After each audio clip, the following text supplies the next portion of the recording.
स्वागत। आज हम एक बहुत ही कह सकते हैं असाधारण और गहरे अनुभव पर बात करने वाले हैं। जरा सोचिए, कैसा हो अगर आपको एक ही पल में, एक ही नजर में पूरा ब्रह्मांड दिख जाए। मतलब उसका बनना, चलना और मिटना सब एक साथ। कुछ ऐसा ही अद्भुत बल्कि चौंकाने वाला अनुभव हुआ भगवत गीता के 11वें अध्याय में अर्जुन को, जब श्री कृष्ण ने उन्हें अपना वो विराट सार्वभौमिक रूप दिखाया। और अगर आप ऐसे ही ज्ञान और दर्शन से जुड़े विषयों को और गहराई से समझना चाहते हैं तो हमारे चैनल को सब्सक्राइब करना ना भूलें। हाँ, और इस बातचीत को अगर पसंद आए तो लाइक करें और अपने दोस्तों और परिवार के साथ भी जरूर साझा करें। तो चलिए थोड़ा पीछे चलते हैं। कुरुक्षेत्र के मैदान में माहौल बहुत गंभीर है। युद्ध बिल्कुल सामने खड़ा है। अर्जुन जो हैं वो अपने ही रिश्तेदारों, गुरुओं के खिलाफ लड़ने के विचार से ही बहुत दुखी हैं, उलझन में हैं। श्री कृष्ण उन्हें समझा रहे हैं उनके कर्तव्य के बारे में, धर्म और कर्म के बारे में। हाँ, और पिछले कुछ अध्यायों में कृष्ण अपनी महिमा बता चुके हैं। उन्होंने ये बताया है कि कैसे वो ही सृष्टि की हर चीज का स्रोत है, हर शक्ति का, सब कुछ उन्हीं से है, उन्हीं में है। बिल्कुल। और यही सब सुनकर अर्जुन के मन में एक जबरदस्त इच्छा जागती है। वो कृष्ण से कहते हैं, हे प्रभु, मैंने आपकी महान शक्तियों के बारे में सुना तो है, पर अब मेरा मन आपके उस असली विशाल, वो जो ब्रह्मांडीय रूप है ना, उसे देखने को बेचैन है, जिसमें इस सारा संसार समाया हुआ है। अगर आप मुझे इस लायक समझते हैं तो कृपा करके मुझे अपना वो रूप दिखाइए। हाँ, और ये देखिए, ये कोई ऐसी वैसी इच्छा नहीं थी, ये सिर्फ जिज्ञासा नहीं थी, ये उस परम सत्य को मतलब साक्षात देखने की एक गहरी तड़प थी। सही कहा। और कृष्ण ये समझते हैं। वो अर्जुन को तुरंत बताते भी हैं कि भाई ये नजारा आम आंखों से देखना मुमकिन ही नहीं है। वो कहते हैं, अर्जुन, तुम अपनी इन आंखों से मेरे उस विराट रूप को नहीं देख पाओगे। कल्पना कीजिए, वो रूप इतना विशाल, इतना तेजोमय, इतना अलग है कि हमारी जो साधारण इंद्रियां है ना, आंखें, कान, हमारा मन, वो उसे समझ ही नहीं सकती, उसे पकड़ ही नहीं सकती। बिल्कुल। इसलिए कृष्ण अर्जुन पर एक विशेष कृपा करते हैं। वो कहते हैं, मैं तुम्हें दिव्य दृष्टि देता हूँ, एक तरह से दिव्य चक्षु। अच्छा। इस अलौकिक नजर से तुम मेरे योग ऐश्वर्य को, मेरे इस विराट स्वरूप को देख सकोगे। तो ये एक तरह का मतलब स्पेशल विजन मिला उनको। हाँ, एक विशेष क्षमता जो सिर्फ अर्जुन को उस पल के लिए मिली, ताकि वो उस अनुभव को झेल सके जो सामने आने वाला था। और फिर वो पल आता है, कृष्ण अपना वो रूप प्रकट करते हैं, विश्व रूप, यानी ब्रह्मांड का रूप। सोचकर देखिए कैसा होगा वो नजारा। हजारों लाखों मुख, हजारों आंखें, अनगिनत हाथ, हाँ, जिनमें दिव्य अस्त्र शस्त्र चमक रहे हैं, अनगिनत पेट, अद्भुत मालाएं, वस्त्र, दिव्य गंध फैली हुई है चारों तरफ। उस रूप का तेज, कहा गया है जैसे आकाश में हजारों सूरज एक साथ निकल आए हों। बाप रे, इतनी रोशनी। हाँ, इतना प्रताप। और अर्जुन उस एक ही शरीर में क्या देखते हैं? पूरा ब्रह्मांड, सारे देवता, ब्रह्मा, शिव, सारे ऋषि, सारे प्राणी, चर अचर, मतलब चलने वाले, न चलने वाले जीव, नाग, गंधर्व, यक्ष, सब कुछ, भूतकाल, वर्तमान, भविष्य, समय की तीनों आयाम उसी एक रूप में, एक साथ। सृष्टि का बनना, उसका चलना और उसका मिटना, ये तीनों क्रियाएं एक साथ हो रही थी। तो ये नजारा तो मतलब अद्भुत भी था और डरावना भी। हाँ, बिल्कुल। शुरू में तो अर्जुन एकदम हैरान रह जाते हैं, स्तब्ध, रोंगटे खड़े हो जाते हैं उनके। वो श्रद्धा से हाथ जोड़ लेते हैं, सिर झुकाकर प्रणाम करते हैं और कृष्ण की स्तुति गाने लगते हैं। वो कहते हैं, हे देव, मैं आपके शरीर में सारे देवताओं को देख रहा हूँ, सारे प्राणियों के समुदायों को देख रहा हूँ, कमल पर बैठे ब्रह्मा जी, शिव जी, ऋषि, दिव्य सर्प, सब दिख रहे हैं। वो मान लेते हैं कि कृष्ण ही परम ब्रह्म है। हाँ, वो उन्हें आदि, मध्य और अंत से रहित अनंत शक्ति वाला मानते हैं। लेकिन ये जो शुरुआती आश्चर्य और खुशी है ना, ये ज्यादा देर टिकती नहीं। अच्छा। जल्द ही अर्जुन का दिल दहलने लगता है, वो डर जाते हैं। क्यों? क्या देखते हैं वो? क्योंकि वो उस विराट रूप का भयानक पहलू देखते हैं।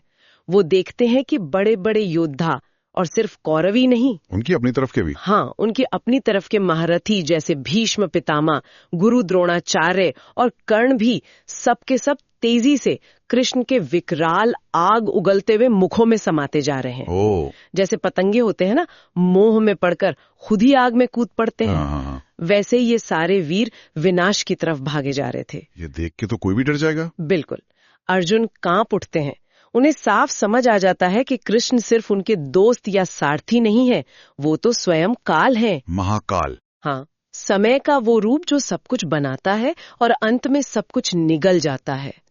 उन्हें ये भी पता चल जाता है कि युद्ध का नतीजा तो पहले से ही तय है। मतलब कृष्ण की इच्छा से। हाँ, कृष्ण की इच्छा से। ये योद्धा तो पहले ही मारे जा चुके हैं। ये युद्ध तो बस दुनिया के लिए एक नाटक जैसा है। एक औपचारिकता। सही कहा, एक औपचारिकता। तो उनका डर अब समझ आता है, क्योंकि वो साक्षात विनाश को अपनी आंखों से देख रहे थे।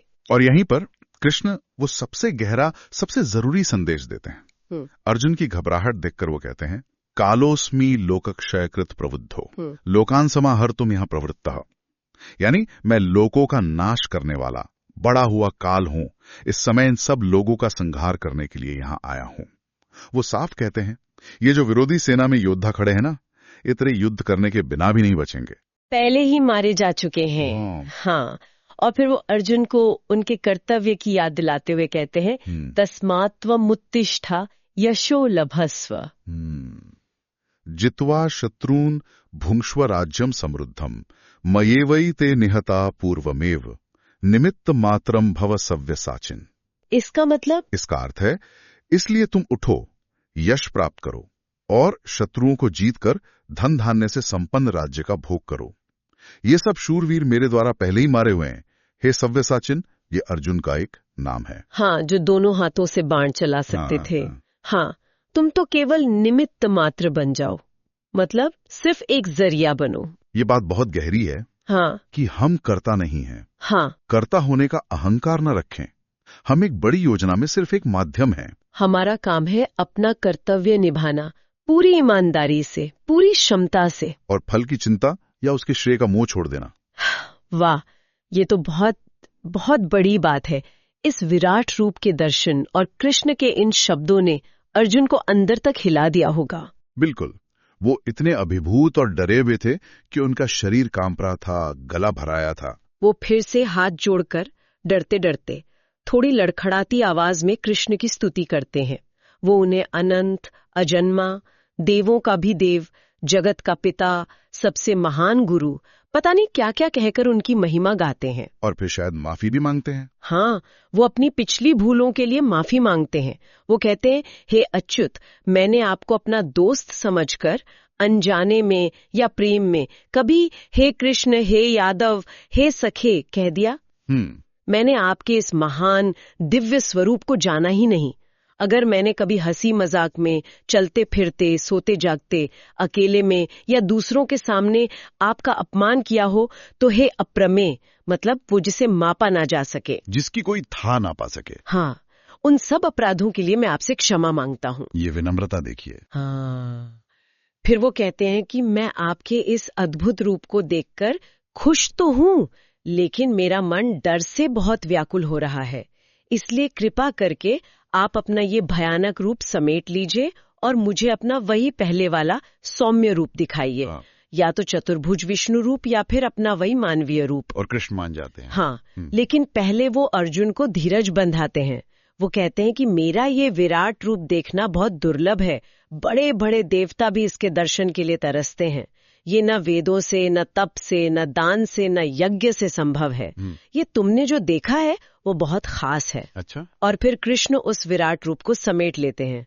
वो वापस अपने शांत, सुंदर मानवीय रूप में आ जाते हैं और अर्जुन का डर दूर हो जाता है। हाँ, और अंत में कृष्ण फिर से जोर देकर कहते हैं कि केवल अनन्य भक्ति से, मतलब बिना किसी और सहारे के, पूरी तरह से समर्पित होकर ही कोई मुझे इस रूप में जान सकता है, देख सकता है और मुझ में प्रवेश कर सकता है, मतलब मुझसे एक हो सकता है। वाह, तो ये था गीता के 11वें अध्याय का वो अद्भुत प्रसंग, मतलब रोमांचक भी और ज्ञान से भरपूर भी। अब सवाल ये उठता है कि इस हजारों साल पुराने अनुभव से आज के हमारे जीवन के लिए क्या सीख है। हाँ, ये महत्वपूर्ण है। पहली बात जो मुझे साफ नजर आती है वो है नजरिए का बदलाव, एक तरह से पर्सपेक्टिव शिफ्ट। ये अनुभव हमें याद दिलाता है कि हमारी अपनी जिंदगी, हमारी चिंताएं, सफलताएं, असफलताएं, जिन्हें हम बहुत बड़ा मान लेते हैं, वो असल में एक बहुत बड़ी, एक कॉस्मिक प्लान का छोटा सा हिस्सा हैं। जब हम इस बड़ी तस्वीर को ध्यान में रखते हैं तो रोजमर्रा की मुश्किलें थोड़ी कम भारी लगती हैं, है ना? बिल्कुल। ये एक तरह का ओवरव्यू इफेक्ट है, जैसे अंतरिक्ष यात्री पृथ्वी को बाहर से देखकर महसूस करते हैं। सब सीमाएं, सब झगड़े छोटे लगने लगते हैं। हाँ, सही। विश्व रूप का दर्शन कुछ वैसा ही गहरा मानसिक और भावनात्मक बदलाव लाता है और ये हमें विनम्र बनाता है। जब हम उस असीम शक्ति, उस अप्रमेय तत्व की विशालता को थोड़ा सा भी समझते हैं तो हमारा अपना अहंकार, वो मैं वाली भावना, वो अपने आप कम हो जाती है। सही बात है। हम ये समझने लगते हैं कि हम कितने छोटे हैं। और ये समझ हमें ज्यादा खुला और ग्रहणशील बनाती है। और कृष्ण का वो काल स्वरूप, वो समय की ताकत के बारे में सोचने पर मजबूर करता है। हाँ, कि समय ही सब कुछ बनाता है, पालता है और मिटा देता है। कुछ भी परमानेंट नहीं है। सही। तो क्या इस सोच से हमें ये प्रेरणा नहीं मिलती कि भाई अपने सीमित समय का सबसे अच्छा उपयोग करें, सार्थक कामों में लगें? ये एक अहम सवाल है।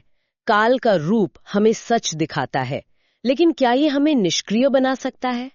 शायद यहीं पर वो निमित्त मात्र वाली बात काम आती है। अच्छा। कृष्ण ये नहीं कह रहे हैं कि कर्म मत करो, वो कह रहे हैं कि कर्म करो, अपना कर्तव्य निभाओ, लेकिन कर्ता होने के भाव से मुक्त होकर। मतलब अटैचमेंट के बिना। हाँ, पूरी लगन से कोशिश करो, पर परिणाम ईश्वर पर छोड़ दो। ये संतुलन साधना मुश्किल है। ये जानना कि बहुत कुछ हमारे कंट्रोल से बाहर है, लेकिन फिर भी अपने हिस्से का काम पूरी निष्ठा से करना। ये हमें फल की चिंता के बोझ से आजाद करता है और कर्म पर फोकस करने में मदद करता है। और जब जीवन में वाकई मुश्किल दौर आता है, जैसे अर्जुन फंसे थे कर्तव्य और भावनाओं के बीच, तब शायद ईश्वर या किसी उच्च शक्ति में विश्वास और समर्पण हमें सहारा दे सकता है। जैसे अर्जुन को स्पष्टता मिली, हिम्मत आई। हाँ, बिल्कुल।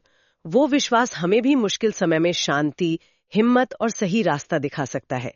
ये भरोसा कि हम अकेले नहीं हैं, कोई बड़ी शक्ति है जो देख रही है, संभाल लेगी। ये बहुत सुकून देने वाली बात है। निश्चित रूप से। और देखें तो ये अध्याय सिर्फ आध्यात्मिक ज्ञान ही नहीं देता, बल्कि व्यवहारिक जीवन के लिए भी इसमें सबक है। जैसे एक नेता थे जिन्हें मुश्किल फैसला लेना था जी। कृष्ण का मार्गदर्शन दिखाता है कि सच्चा नेतृत्व डर या हिचकिचाहट से नहीं, बल्कि सत्य और कर्तव्य के प्रति निष्ठा से आता है, चाहे रास्ता कितना भी मुश्किल क्यों ना हो। हाँ, विराट दर्शन ने अर्जुन को वो संकल्प दिया। सही। तो संक्षेप में कहें जी तो गीता का ये 11वां अध्याय जी विश्वरूप दर्शन योग हमें सृष्टि के उस भव्य और भयानक दोनों पहलुओं को दिखाता है। हाँ, ये हमें ईश्वर के उस विराट स्वरूप का परिचय कराता है, जी जी जो बनाने वाला भी है, जी जी पालने वाला भी और मिटाने वाला भी। बिल्कुल। और साथ ही ये हमें समय की शक्ति, विनम्रता, अपने कर्तव्य पर ध्यान देने, फल की चिंता से मुक्ति जी और अटूट भक्ति के महत्व के बारे में गहरी सीख देता है। बहुत खूब। यहाँ हम एक सवाल सबके सोचने के लिए छोड़ जाते हैं। जी। एक तरफ जीवन की इस विराट सच्चाई,